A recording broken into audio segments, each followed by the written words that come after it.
Les gens sont nerveux, eh bien, il faudrait faire en sorte que nous puissions aller vers un retour au calme et que nous puissions avoir des gens heureux en Guadeloupe parce qu'ils ont retrouvé ce confort de l'eau, cette qualité de l'eau et cette quantité d'eau qu'il faut toujours avoir dans son foyer.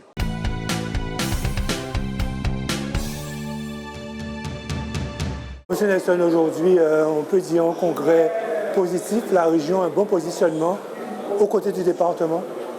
Mais c'est un congrès qui tombe à pic. Pourquoi? Parce que nous savons comment le Guadeloupéen souffre par rapport à la problématique de l'eau.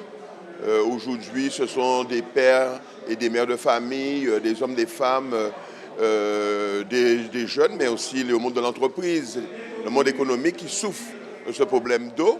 Et donc, aujourd'hui, on a vu tous les acteurs réunis autour du président du Congrès. Et j'ai eu cet honneur de représenter le président Richard Luce, qui n'est pas là. Et je pense que nos travaux ont été très fertiles, très utiles aussi, et surtout enrichissants par rapport à des propositions que nous avons. Nous avons vu aussi le président du SMAGAE très empreint des choses, prêt à pouvoir agir. Les gens se posent la question de savoir, mais est-ce que vraiment on agissait? Eh bien, on dit qu'on agit. On leur demande de patienter encore parce que c'est vrai qu'on ne voit pas tout de suite les résultats, mais on a bon espoir avec ce congrès que les choses avancent. Lorsqu'on entend le préfet qui dit que tout est là pour pouvoir bien fonctionner et qu'aujourd'hui, si ça ne fonctionne pas, c'est parce qu'il n'y a pas de cohésion entre les différentes collectivités. Vous réagissez comment par rapport à ça? Mais écoutez, le préfet est dans son rôle pour dire que les choses n'avancent pas à son rythme, et je peux le comprendre. Nous aussi, nous disons que les choses n'avancent pas à notre rythme. Mais ce n'est pas faute d'essayer, ce n'est pas faute de mettre des moyens. Ce n'est pas faute aussi, bien sûr, de voir comment le syndicat se plie en quatre pour pouvoir mettre en place des choses. Alors, les employés du syndicat parfois sont fustigés, mais nous disons qu'ils ont de l'expertise, de la compétence. Ils font avec les moyens du bord et ils se battent. Nous mettons les moyens. Il y a énormément de travaux. On l'avait déjà dit bien avant nous qu'il aurait fallu peut-être 1,5 milliard pour pouvoir régler le problème de l'eau. Petit à petit, cela se fait. On colmate les brèches. Oui, mais de toutes les façons, 3 milliards, c'est si on va vers aussi l'assainissement. Et il faudrait aller un moment vers l'assainissement. Mais le préfet, lui, il va fustiger les gens. Il est peut-être dans son rôle. Mais nous disons aussi, si la situation est comme ça, c'est la faute de l'État aussi. L'État avait un rôle de contrôle. L'État aussi avait un rôle de financement. L'eau représente la dignité, mais aussi la santé publique. Et la santé publique, c'est l'État.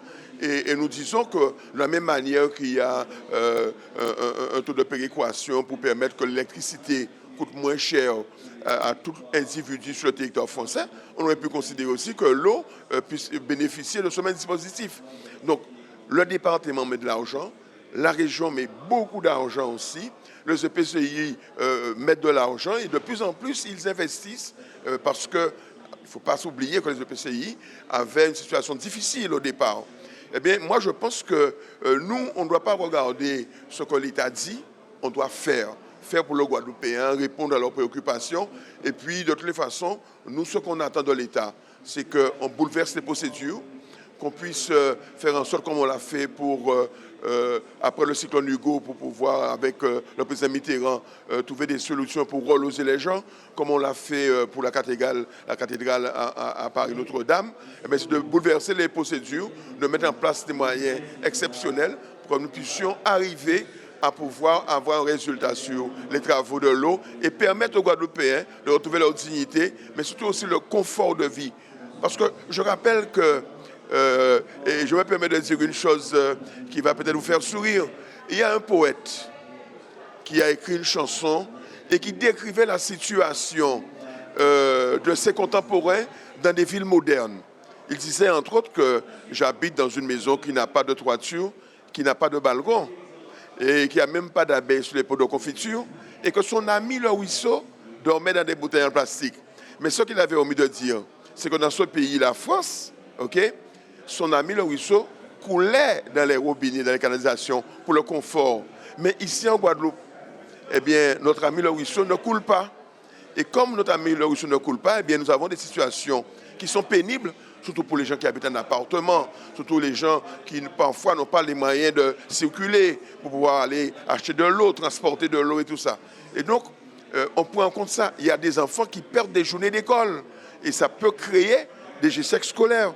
Donc, le président Charlus a compris ça et il a dû intervenir pour pouvoir financer des citernes dans les lycées. Tous les lycées de Guadeloupe sont équipés de citernes. Le CREPS est équipé de citernes, mais aussi les lycées privés, qui n'est pas au départ notre compétence. Et le président Charlus a dû intervenir dans 21 communes sur 32 pour pouvoir aussi les équiper en citernes pour permettre aux jeunes de ne pas. Mais vous savez, la réglementation en termes d'eau potable, c'est difficile. Donc, il faut bien sûr entretenir ces citernes. Mais il n'y a pas que les écoles. Moi, je connais une structure qui est la GIPSA, qui se trouve à Goubert, à Champfleury. Eh bien, les gens sont dans des difficultés parce qu'il faut laver les patients, il faut laver le linge, il faut nettoyer, il faut donner un minimum. Donc, c'est aussi les personnes qui sont dans des situations critiques, difficiles, les personnes handicapées, les personnes malades, les personnes alitées. Et donc, on comprend très bien qu'il faudrait qu'un jour, nous puissions régler définitivement ce problème d'eau pour que nous puissions nous concentrer sur d'autres priorités au niveau de notre pays. Alors justement, les Guadeloupéens qui regardent ce congrès, ils disent ok, tout ça c'est bien beau, mais qui tant qu'il y a de l'eau en robinet en moins, qui tant qu'il y a arrêté subir coupure d'eau, c'est ça en fait aujourd'hui que les Guadeloupéens ont besoin d'entendre. Alors on a vu la dynamique que dégage le président Yakou pour pouvoir présider le syndicat.